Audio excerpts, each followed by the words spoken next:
ਸਲਾਮ ਆਦਾਬ ਤੇ ਸਤਿ ਸ਼੍ਰੀ ਅਕਾਲ। ਤੁਸੀਂ ਜੁੜੇ ਹੋਏ ਹੋ ਪੰਜਾਬੀ ਰੇਡੀਓ USA ਦੇ ਨਾਲ। ਪੰਜਾਬੀ ਰੇਡੀਓ USA ਦੇ ਸਬ ਨੈਸ਼ਨਲ ਅਤੇ ਇੰਟਰਨੈਸ਼ਨਲ ਰੇਡੀਓ ਨੈਟਵਰਕਸ ਦੇ ਨਾਲ ਸਾਡੇ ਸਭ ਡਿਜੀਟਲ ਪਲੇਟਫਾਰਮਸ ਯਾਨੀ YouTube, Facebook, Instagram ਅਤੇ TikTok ਤੇ ਸਭ ਸੁਣਨ ਅਤੇ ਵੇਖਣ ਵਾਲਿਆਂ ਨੂੰ ਅਪਡੇਟ ਪਾਕਿਸਤਾਨ 'ਚ ਜੀ ਆਇਆਂ ਨੂੰ ਆਖਦੇ ਹਾਂ।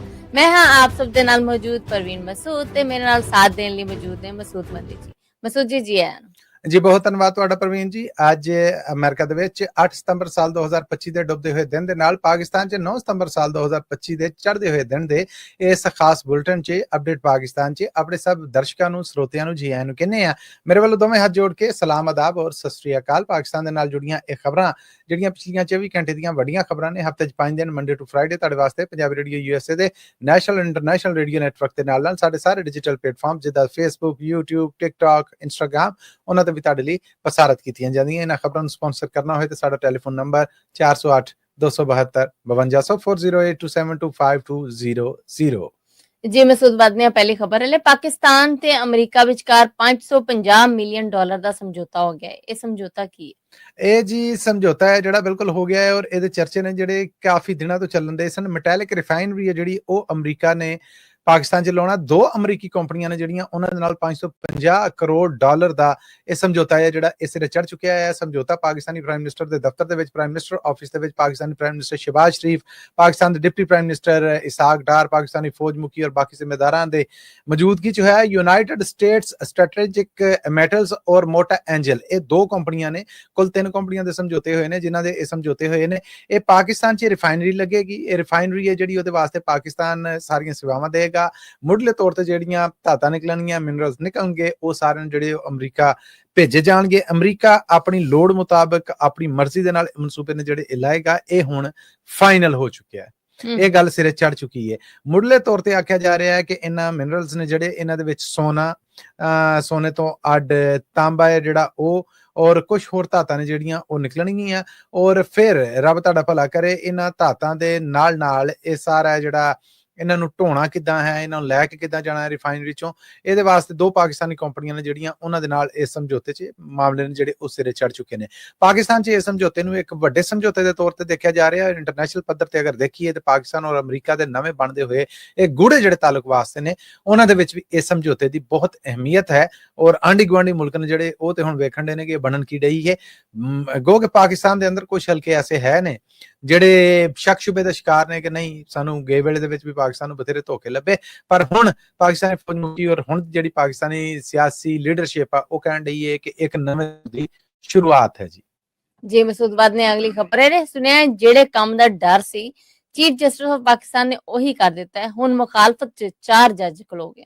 ਜੀ ਬਿਲਕੁਲ ਤੁਸੀਂ ਠੀਕ ਸੁਣਿਆ ਆ।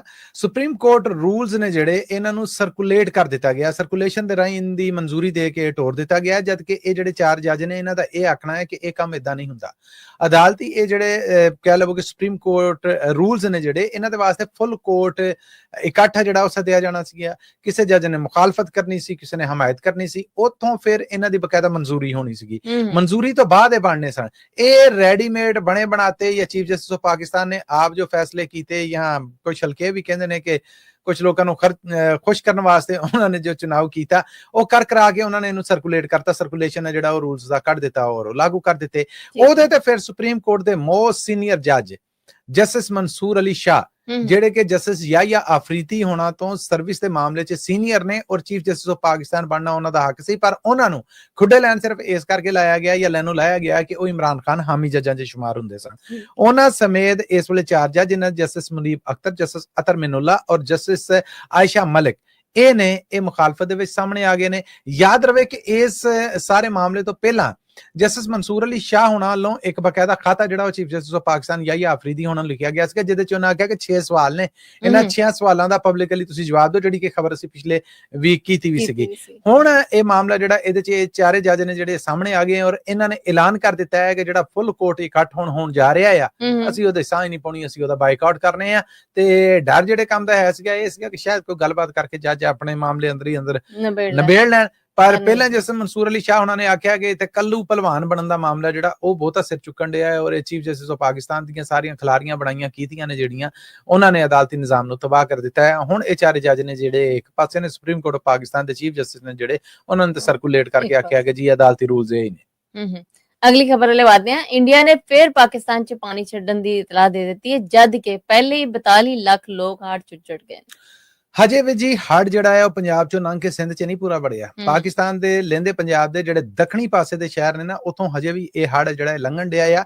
ਔਰ ਬਕਾਇਦਾ NDMA ਯਾਨੀ ਨੈਸ਼ਨਲ ਡਿਜ਼ਾਸਟਰ ਮੈਨੇਜਮੈਂਟ ਅਥਾਰਟੀ ਦੇ ਜਿਹੜੇ ਡਾਇਰੈਕਟਰ ਜਨਰਲ ਨੇ, ਉਹਨਾਂ ਵੱਲੋਂ ਇਹ ਇਤਲਾਹ ਦਿੱਤੀ ਗਈ ਹੈ ਕਿ ਭਾਰਤ ਨੇ ਆਪਣੇ ਅੰਬੈਸਡਰ ਦੇ ਜ਼ਰੀਏ, ਅੰਬੈਸੀ ਦੇ ਜ਼ਰੀਏ, ਸਫਾਰਤਖਾਨੇ ਦੇ ਰਾਹੀਂ ਜਿਹੜਾ ਉਹ ਪਾਕਿਸਤਾਨ ਨੂੰ ਇਤਲਾਹ ਦਿੱਤੀ ਹੈ। ਸਿੰਧ ਸਮਝੌਤਾ ਹੈ ਜਿਹੜਾ, ਇੰਡਸ ਸਮਝੌਤਾ ਜਿਹਨੂੰ ਕਹਿੰਦੇ ਨੇ, ਜਿਹੜਾ ਮੋਦੀ ਸਾਹਿਬ ਨਹੀਂ ਮੰਨ ਰਹੇ, ਉਹਦੇ ਤਹਿਤ ਉਹਨਾਂ ਇਤਲਾਹ ਨਹੀਂ ਦਿੱਤੀ। ਉਹਨਾਂ ਆਖਿਆ ਜੀ ਅਸੀਂ ਪਾਣੀ ਛੱਡਣ ਲੱਗੇ ਜੀ, ਮਤਲਬ ਦਰਿਆਵਾਂ 'ਚ ਪਾਣੀ ਛੱਡਣ ਲੱਗੇ। ਕਿੰਨਾ ਛੱਡਣ ਲੱਗੇ? ਅਗਰ ਸਿੰਧ ਸਮਝੌਤਾ ਹੁੰਦਾ ਤੇ ਦੱਸਿਆ ਜਾਂਦਾ ਕਿ ਅਸੀਂ ਇੰਨਾ ਕਿਊਸਿਕ ਫੁੱਟ ਪਾਣੀ ਛੱਡਣ ਲੱਗੇ। ਪਾਕਿਸਤਾਨ ਕਹਿੰਦਾ ਕਿ ਨਹੀਂ, ਇੰਨਾ ਨਹੀਂ, ਇੰਨਾ ਛੱਡੋ ਤੁਸੀਂ। ਹੁਣ ਉਹ ਸਮਝੌਤਾ ਨਹੀਂ, ਕਿਉਂਕਿ ਮੰਨਿਆ ਨਹੀਂ ਜਾ ਰਿਹਾ। ਅੰਨੇ ਵਾਹ ਰੋਡ ਨੇ ਜਿਹੜੇ ਛੱਡੀ ਜਾ ਰਹੇ ਨੇ, ਪਿੰਡਾਂ ਦੇ ਪਿੰਡ ਰੁੜੀ ਜਾ ਰਹੇ ਨੇ। ਜਿੱਦਾਂ ਤੁਸੀਂ ਦੱਸਿਆ 42 ਲੱਖ ਲੋਕ ਨੇ ਜਿਹੜੇ ਉਹ ਆਪਣੇ ਘਰ-ਬਾਰ ਰੋੜ ਚੁੱਕੇ ਨੇ, ਆਪਣਾ ਫਸਲਾਂ ਦਾ ਨੁਕਸਾਨ ਕਰ ਲਿਆ, ਡੰਗਰਾਂ ਦਾ ਨੁਕਸਾਨ ਕਰ ਲਿਆ। 42 ਲੱਖ ਲੋਕਾਂ ਦਾ ਤਾਲੁਕ ਸਿਰਫ ਲਹਿੰਦੇ ਪੰਜਾਬ ਦੇ ਨਾਲ ਆ। ਇਹ ਪੂਰੇ ਪਾਕਿਸਤਾਨ 'ਚ ਨਹੀਂ, ਸਿਰਫ ਕੱਲਾ ਲਹਿੰਦਾ ਪੰਜਾਬ ਹੈ ਜਿਹੜਾ, ਉਹਦੇ 'ਚ 42 ਲੱਖ ਲੋਕਾਂ ਦੇ ਘਰ ਬਾਰ, ਮਾਲ, ਡੰਗਰ, ਫਸਲਾਂ, ਇਹਨਾਂ ਦਾ ਨੁਕਸਾਨ ਹੋਇਆ। ਹੁਣ ਪਿਛਲਾ ਰੋਡ ਜਦੋਂ ਆਏਗਾ ਉਹ ਕੀ ਕਰੇਗਾ? ਇਸ ਵੇਲੇ ਰਾਈਟ ਨੋ ਗੁਜਰਾਤ ਸ਼ਹਿਰ ਦੇ ਵਿੱਚ ਮੰਡੀ ਬਹਾਉਦੀਨ 'ਚ ਜਲਮ ਤੱਕ ਸੁਣਿਆ ਹੈ ਕਿ ਪਾਣੀ ਹੈ ਜਿਹੜਾ ਉਹ ਪਿਫੜਿਆ ਪਿਆ ਔਰ ਦਰਿਆਵਾਂ ਦੇ ਵਿੱਚ ਉਹਨੇ ਆਤਾ ਜਿਹੜੀ ਉਹ ਮਚਾਈ ਹੋਈ ਹੈ। ਤੇ ਅੱਗੇ ਵੇਖੋ, ਇਹ ਹੁਣ ਪਿਛਲਾ ਜਿਹੜਾ ਰੋਡ ਆਉਣ ਡਿਆ ਇਹ ਕੀ ਕਰਦਾ ਹੈ। ਜੀ ਮਸੂਦ, ਮੇਰੇ ਕੋਲ ਵੀ ਇੱਕ ਖਬਰ ਸੀ ਤੁਹਾਡੇ ਵਾਸਤੇ ਕਿ ਪਾਕਿਸਤਾਨ ਹੁਣ ਡਾਇਰੈਕਟ ਜਿਹੜੀ ਫਲਾਈਟ ਸ਼ੁਰੂ ਕਰਨ ਜਾ ਰਿਹਾ, ਪਾਕਿਸਤਾਨ ਟੂ ਅਮਰੀਕਾ, USA। ਤੇ ਇਹ ਜਿਹੜਾ, ਜਿੱਦਾਂ ਤੁਸੀਂ ਸਾਰੇ ਸਰੋਤਿਆਂ ਨੂੰ ਪਤਾ ਹੈਗਾ ਕਿ ਯੂਰਪ ਤੱਕ ਤੇ ਪਹਿਲੇ ਤੋਂ ਸ਼ੁਰੂ ਕਰ ਦਿੱਤੀਆਂ ਗਈਆਂ ਸਨ, ਬਟ ਹੁਣ ਰੀਸੈਂਟਲੀ ਜਿਹੜਾ ਇਹ ਫੈਸਲਾ ਕੀਤਾ ਗਿਆ ਜੀ ਪਾਕਿਸਤਾਨ ਜਿਹੜਾ ਹੈ ਉਹ ਆਪਣੀ ਡਾਇਰੈਕਟ ਫਲਾਈਟ ਜਿਹੜੀ ਹੈ USA ਤੱਕ ਜਿਹੜੀ ਉਹ ਸ਼ੁਰੂ ਕਰਨ ਜਾ ਰਿਹਾ ਹੈਗਾ। ਤੇ ਉਹਦੇ ਵਾਸਤੇ ਮੇਰਾ ਖਿਆਲ ਹੈ ਕਿ ਅਗਲੇ 48 ਘੰਟੇ ਤੱਕ ਜਿਹੜਾ ਨਾ ਕੋਈ ਫੈਸਲਾ ਹੋ ਜਾਏਗਾ। ਜੀ ਇਹ ਗੱਲ ਬਿਲਕੁਲ ਤੁਸੀਂ ਠੀਕ ਕਹੀ, ਕਿਉਂਕਿ ਇਸ ਵੇਲੇ ਅਮਰੀਕੀ ਜ਼ਿੰਮੇਦਾਰ ਨੇ ਜਿਹੜੇ ਉਹ ਪਾਕਿਸਤਾਨ 'ਚ ਮੌਜੂਦ ਨੇ, ਕਰਾਚੀ 'ਚ ਮੌਜੂਦ ਨੇ। ਸੁਣਿਆ ਕਿ ਉਹ ਲਾਹੌਰ ਔਰ ਬਾਕੀ 에ਅਰਪੋਰਟਸ ਨੇ ਜਿਹੜੇ ਉਹਨਾਂ ਦਾ ਵੀ ਫੇਰੇ ਲਾਉਣਗੇ। ਔਰ ਉਹ ਕੰਮ ਜਿਹੜਾ ਪਹਿਲਾਂ ਡਾਇਰੈਕਟ ਫਲਾਈਟਾਂ ਦਾ ਪਾਕਿਸਤਾਨ ਤੋਂ ਅਮਰੀਕਾ ਤੱਕ ਹੁੰਦਾ ਸੀਗਾ, ਜਿਹੜਾ ਫਿਰ ਬੰਦ ਹੋ ਗਿਆ। ਯੂਰਪ ਦੇ ਰਾਹ ਤੇ ਖੁੱਲ ਗਏ ਨੇ। ਹੁਣ ਸੁਣਿਆ ਕਿ ਯੂਰਪ ਦੇ ਨਾਲ ਅਮਰੀਕਾ ਤੱਕ ਵੀ ਪਾਕਿਸਤਾਨ ਤੋਂ ਡਾਇਰੈਕਟ ਫਲਾਈਟਾਂ ਆਉਣਗੀਆਂ ਔਰ ਜਾਣਗੀਆਂ ਅਗਲੇ 48 ਘੰਟੇ। ਜਿੱਦਾਂ ਤੁਸੀਂ ਦੱਸਿਆ, ਬਿਲਕੁਲ ਸਹਿਮਤ ਹਾਂ ਜੀ, ਉਹਦੇ 'ਚ ਕੋਈ ਨਾ ਕੋਈ ਫੈਸਲਾ ਹੋਣ ਔਰ ਸਰਕਾਰੀ ਪੱਧਰ ਤੇ ਉਹਦਾ ਐਲਾਨ ਹੋਣ ਦੇ ਚਾਂਸ ਆ। ਲੋ ਬਾਅਦ ਨੇ ਅਗਲੀ ਖਬਰ ਲੈ ਸੁਣਿਆ, ਇਮਰਾਨ ਖਾਨ ਹੋਰਾਂ ਦੀ ਭੈਣ ਅਲੀਮਾ ਖਾਨ ਹੋਰਾਂ ਨੂੰ ਪੱਤਰਕਾਰ ਨੇ ਸਵਾਲ ਪੁੱਛਿਆ ਤੇ ਪੁਲਿਸ ਨੇ ਉਹਨੂੰ ਰੱਜ ਕੇ ਕੁੱਟਿਆ। ਜੀ ਤੈਯਬ ਬਲੋਚ ਨਾਮੀ ਇਹ ਪੱਤਰਕਾਰ ਆ ਇਸਲਾਮਾਬਾਦ 'ਚ। ਅਲੀਮਾ ਖਾਨ ਹੋਣੇ ਜਦੋਂ ਗੱਲਬਾਤ ਕਰ ਰਹੀਆਂ ਸਨ ਮੀਡੀਆ ਦੇ ਨਾਲ, ਪਹਿਲਾਂ ਤੇ ਆਂਡਾ ਵਜਣ ਤੋਂ ਬਾਅਦ ਪਹਿਲੀ ਗੱਲਬਾਤ ਜਿਹੜੀ ਉਹਨਾਂ ਨੇ ਕੀਤੀ, ਇਹ ਤੈਯਬ ਬਲੋਚ ਜਿਹੜਾ ਪੱਤਰਕਾਰ ਆ, ਇਹਨੇ ਪੁੱਛਿਆ ਕਿ ਅਲੀਮਾ ਜੀ ਤੁਸੀਂ ਇਹ ਦੱਸੋ ਕਿ ਅਮਰੀਕਾ ਦੇ ਵਿੱਚ ਤੁਹਾਡੀਆਂ ਜਮ੍ਹਾਂ ਜਾਇਦਾਦਾਂ ਨੇ, ਜਿਹੜੀਆਂ ਪ੍ਰਾਪਰਟੀਆਂ ਨੇ, ਕਾਰੋਬਾਰ ਨੇ, ਇਹ ਤੁਸੀਂ ਕਿੱਥੋਂ ਬਣਾਏ? ਹਜੇ ਉਹਨਾਂ ਨੇ ਜਵਾਬ ਨਹੀਂ ਦਿੱਤਾ। ਹਾਮੀ ਸਨ ਜਿਹੜੇ, ਉਹਨਾਂ ਨੇ ਪੱਤਰਕਾਰ ਨੂੰ ਲੰਮਿਆ ਪਾ ਲਿਆ ਔਰ ਖੂਬ ਉੱਥੇ ਤਬੀਅਤ ਜਿਹੜੀ ਉਹ ਸਾਫ਼ ਕੀਤੀ, ਬਹੁਤ ਮਾਰਿਆ ਕੁੱਟਿਆ। ਔਰ ਫਿਰ ਉਸ ਤੋਂ ਬਾਅਦ ਆਪ ਹੀ ਇਮਰਾਨ ਖਾਨ ਦੀ ਸਿਆਸੀ ਪਾਰਟੀ ਤੇ ਕੁਝ ਹਾਮੀ ਨੇ ਜਿਹੜੇ ਉਹਨਾਂ ਨੇ ਉੱਥੋਂ ਛੁਡਾ ਕੇ ਉਹਨੂੰ ਕੱਢਿਆ। ਪੱਤਰਕਾਰ ਵੱਲੋਂ ਇਸ ਵੇਲੇ ਪਰਚਾ ਦਰਜ ਕਰਾ ਦਿੱਤਾ ਗਿਆ। ਇਹ ਪਰਚਾ ਜਿਹੜਾ ਇਹਦੇ 'ਚ ਨਹੀਂ ਪੰਜੋਤਾ ਔਰ ਇਮਰਾਨ ਖਾਨ ਦੀ ਭੈਣ ਅਲੀਮਾ ਖਾਨ ਹੋਣੇ ਨੇ ਜਿਹੜੇ, ਉਹਨਾਂ ਨੂੰ ਨੋਮੀਨੇਟ ਕੀਤਾ ਗਿਆ। ਉਹਨਾਂ ਦੋਵਾਂ ਦੇ ਉੱਤੇ ਪਰਚਾ ਕਰਵਾ ਦਿੱਤਾ ਗਿਆ ਔਰ ਆਖਿਆ ਗਿਆ ਕਿ ਮੇਰੇ ਤੇ ਇਹਦਾ ਤਸ਼ੱਦਦ ਕੀਤਾ ਗਿਆ, ਮੇਰੀ ਜਾਨ ਨੂੰ ਖਤਰਾ ਸੀਗਾ, ਮੇਰਾ ਸਾਹ ਤੱਕ ਘੁੱਟਿਆ ਗਿਆ। ਮਤਲਬ ਲੰਬੀ ਚੌੜੀ ਰਿਪੋਰਟ ਆ ਔਰ ਉਹਦੇ ਤੇ ਇਹ ਹੈ ਜਿਹੜਾ ਇਹ ਚਰਚਾ ਬਥੇਰਾ ਚੱਲ ਰਿਹਾ ਹੈ ਕਿ ਅਲੀਮਾ ਖਾਨ ਤੋਂ ਇਹ ਸਵਾਲ ਪੁੱਛਣ ਕਾਰਨ ਉਹਨਾਂ ਦੇ ਹਾਮੀ ਨੇ ਜਿਹੜੇ ਇਮਰਾਨ ਖਾਨ ਦੇ, ਜਿਹੜੇ ਉਸ ਵੇਲੇ ਉੱਥੇ ਮੌਜੂਦ ਸਨ, ਉਹਨਾਂ ਨੇ ਇਸ ਪੱਤਰਕਾਰ ਨੂੰ ਮਾਰਿਆ। ਜੀ ਅਗਲੀ ਖਬਰ ਵਾਲੇ ਵਧਦੇ ਹਾਂ। ਪਾਕਿਸਤਾਨੀ ਸਰਕਾਰ 5 ਲੱਖ ਸਿਮਾਂ ਬਲੌਕ ਕਰ ਦਿੱਤੀਆਂ ਨੇ। ਇਹ ਸੁਣਿਆ ਕਿ ਇਹ ਸਿਮਾਂ ਜਿਹੜੀਆਂ ਨੇ ਅਫਗਾਨੀਆਂ ਦੀਆਂ ਸਨ। ਜੀ ਬਿਲਕੁਲ ਅਫਗਾਨੀਆਂ ਦੀਆਂ ਨਹੀਂ ਸਨ, ਅਫਗਾਨ ਮਹਾਜਰਾਂ ਦੀਆਂ ਸਨ ਜਿਹੜੇ ਪਾਕਿਸਤਾਨ 'ਚ ਸਨ। ਔਰ ਪਾਕਿਸਤਾਨ ਨੇ ਪਹਿਲਾਂ UN ਨੇ ਦਬਾਅ ਪਾਇਆ, ਇਟਲੀ ਨੇ ਦਬਾਅ ਪਾਇਆ, ਜਰਮਨੀ ਨੇ ਦਬਾਅ ਪਾਇਆ। ਪਾਕਿਸਤਾਨ ਨੇ ਕਿਹਾ ਕਿ ਨਹੀਂ ਜੀ, ਅਸੀਂ ਬਹੁਤ ਪ੍ਰਾਹੁਣਚਾਰੀ ਕਈ ਦਿਹਾਕੜਿਆਂ ਤੱਕ ਕਰ ਲਈ, ਹੁਣ ਕੋਈ ਥੋੜਾ ਜਿਹੀ ਸੇਵਾ ਹੈ ਜਿਹੜੀ ਉਹ ਤੁਸੀਂ ਕਰ ਲਵੋ। ਅਸੀਂ ਫਿਰ UN ਵੱਲੋਂ ਆਖਿਆ ਕਿ ਜੀ ਹੁਣ ਉੱਥੇ ਭੁਚਾਲ ਆਇਆ, ਭੁਚਾਲ ਤੋਂ ਬਾਅਦ ਪਾਕਿਸਤਾਨ ਦਾ ਹੱਥ ਹੌਲਾ ਰੱਖਿਆ। ਉਹਨਾਂ ਕਿ ਜੀ ਇਹ ਫੈਸਲਾ ਅਸੀਂ ਕਰਨਾ ਕਿੰਨੇ ਇੱਥੇ ਰਹਿਣਾ, ਕਿੰਨੇ ਨਹੀਂ ਰਹਿਣਾ। ਸੋ ਪਾਕਿਸਤਾਨ ਟੈਲੀਕਮਿਊਨੀਕੇਸ਼ਨ ਅਥਾਰਟੀ ਯਾਨੀ PTA ਦਾ ਮਹਿਕਮਾ ਜਿਹੜਾ ਉਹ ਤਸਦੀਕ ਕਰ ਰਿਹਾ ਕਿ ਇਸ ਵੇਲੇ 5 ਲੱਖ ਐਸੀਆਂ ਸਿਮਾਂ ਨੂੰ ਬੰਦ ਕਰ ਦਿੱਤਾ ਗਿਆ, ਬਲੌਕ ਕਰ ਦਿੱਤਾ ਗਿਆ, ਜਿਨ੍ਹਾਂ ਨੂੰ ਪਿਛਲੇ ਕਈ ਵਰਿਆਂ ਤੋਂ ਜਾਂ ਕਈ ਚਿਰ ਤੋਂ ਅਫਗਾਨ ਮਹਾਜਰ ਜਿਹੜੇ ਪਾਕਿਸਤਾਨ 'ਚ ਰਹਿੰਦੇ ਨੇ ਉਹ ਚਲਾਉਣ ਦੇ ਸਨ ਜਾਂ ਆਪਰੇਟ ਕਰਨ ਦੇ ਸਨ। ਔਰ ਅੱਗੇ ਵੀ ਉਹ ਕਹਿੰਦੇ ਨੇ ਇੰਨੀਆਂ ਹੀ ਨਹੀਂ, ਹੋਰ ਸਿਮਾਂ ਨੇ ਜਿਹੜੀਆਂ ਉਹ ਵੀ ਅਸੀਂ ਬੰਦ ਕਰਨ ਜਾ ਰਹੇ ਹਾਂ। ਤੇ ਇਹਨਾਂ ਕੰਮਾਂ ਤੋਂ ਲੱਗਦਾ ਹੈ ਕਿ ਪਾਕਿਸਤਾਨੀ ਸਰਕਾਰ ਨੇ ਸਹੁੰ ਖਾ ਲਈ ਹੈ ਕਿ ਨਹੀਂ, ਇੱਕ ਵਾਰ ਹੁਣ ਸਫਾਇਆ ਜਿਹੜਾ ਹੋਣਾ ਚਾਹੀਦਾ। ਸੱਚੀ ਗੱਲ ਇਹ ਹੈ ਕਿ ਅਵਾਮੀ ਹਮਾਇਤ ਵੀ ਇਹੋ ਹੀ ਹੈ ਕਿ ਇੱਕ ਵਾਰ ਮੁਲਕ ਦੇ ਵਿੱਚੋਂ ਗੈਰ ਕਾਨੂੰਨੀ ਤਰੀਕੇ ਦੇ ਨਾਲ ਰਹਿੰਦੇ ਲੋਕ ਨੇ ਜਿਹੜੇ, ਉਹਨਾਂ ਦਾ ਸਫਾਇਆ ਕੀਤਾ ਜਾਏ ਤਾਂ ਜੇ ਇੱਥੇ ਜੁਰਮ ਹੈ। ਔਰ ਫਿਰ ਆਪਸ ਦੀ ਗੱਲ ਹੈ ਕਿ ਇਹਦੇ ਨਾਲ ਵਾਕਈ ਪਾਕਿਸਤਾਨ 'ਚ ਤੁਸੀਂ ਵੇਖੋ ਕਿ ਜੁਰਮ ਹੈ ਜਿਹੜਾ ਉਹ ਬਹੁਤ ਘਟ ਗਿਆ, ਖਾਸ ਕਰ ਬਲੋਚਿਸਤਾਨ ਔਰ KPK ਸੂਬੇ 'ਚ। ਬਲੋਚਿਸਤਾਨ 'ਚ ਅਤਗਰਦੀ ਜਿਹੜੀ ਚੱਲ ਰਹੀ ਹੈ ਉਹ ਬਲੋਚ ਤਨਜ਼ੀਮਾਂ ਵੱਲੋਂ। ਅਫਗਾਨ ਕੈਂਪਾਂ ਦੇ ਵਿੱਚੋਂ ਉੱਠ ਕੇ ਜਿਹੜੇ ਮਾਮਲੇ ਹੁੰਦੇ ਸਨ ਉਹ ਘਟ ਗਏ ਨੇ, ਕਿਉਂਕਿ ਲੱਖਾਂ ਦੀ ਗਿਣਤੀ ਦੇ ਵਿੱਚ ਅਫਗਾਨਾਂ ਨੂੰ ਪਾਕਿਸਤਾਨ ਤੋਂ ਕੱਢ ਦਿੱਤਾ ਗਿਆ ਜੀ। ਜੀ ਇਹਦੇ ਨਾਲ ਹੀ ਮਸੂਦ ਅਸੀਂ ਆਪਣੇ ਸਰੋਤਿਆਂ ਕੋਲ ਲੈਣੀ ਇਜਾਜ਼ਤ ਅਪਡੇਟ ਪਾਕਿਸਤਾਨ 'ਚ, ਪਰ ਉਸ ਤੋਂ ਪਹਿਲੇ ਉਹੀ ਗੱਲ ਜੀ ਮੈਂ ਦੱਸ ਦੇਣਾ ਜੀ ਉਹ ਗੱਲ ਕਿ ਤੁਸੀਂ ਇਹ ਖਬਰਾਂ ਪਾਕਿਸਤਾਨ ਪੰਜਾਬੀ ਰੇਡੀਓ USA ਤੋਂ ਨੈਸ਼ਨਲ ਔਰ ਇੰਟਰਨੈਸ਼ਨਲ ਰੇਡੀਓ ਨੈਟਵਰਕ ਤੋਂ ਸੁਣਦੇ ਜੇ। ਪਾਕਿਸਤਾਨ ਦੇ ਨਾਲ ਜੁੜੀਆਂ ਪਿਛਲੀਆਂ 24 ਘੰਟਿਆਂ ਦੀਆਂ ਖਬਰਾਂ ਦਾ ਇਹ ਬੁਲਟਨ ਹਫ਼ਤੇ 'ਚ 5 ਦਿਨ ਮੰਡੇ ਟੂ ਫਰਾਈਡੇ ਤੁਹਾਡੇ ਲਈ ਪੇਸ਼ ਕੀਤਾ ਜਾਂਦਾ ਹੈ।